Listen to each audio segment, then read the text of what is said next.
Hello, welcome back to the channel. Today, we'll be diving straight into how to use UPBASE for Pharma Project Management, your ultimate guide for 2025.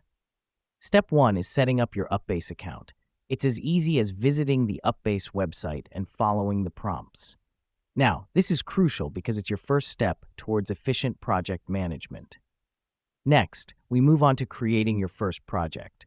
Click on the Add New button and type in the name of your project. The reason we do this is to ensure your projects are organized and easy to manage. Now that we've done that, it's time to add your team members. Click on the Members tab and input their email addresses.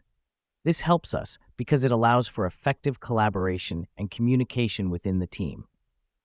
Our fourth step is defining your tasks. Click on Add Task and describe what needs to be done. This is key because it lets you break down the project into manageable parts, ensuring nothing is overlooked. Finally, we track the project progress. Click on the Dashboard tab to monitor your project's progress. Here's what's happening behind the scenes. UPBASE uses real-time data to provide an overview of your project status. Remember, the key to effectively using UPBASE for pharma project management is understanding the importance of each step and utilizing them to their fullest. And there you have it, a concise guide on how to use UPBASE for pharma project management. Thank you for tuning in, and we'll see you in the next video.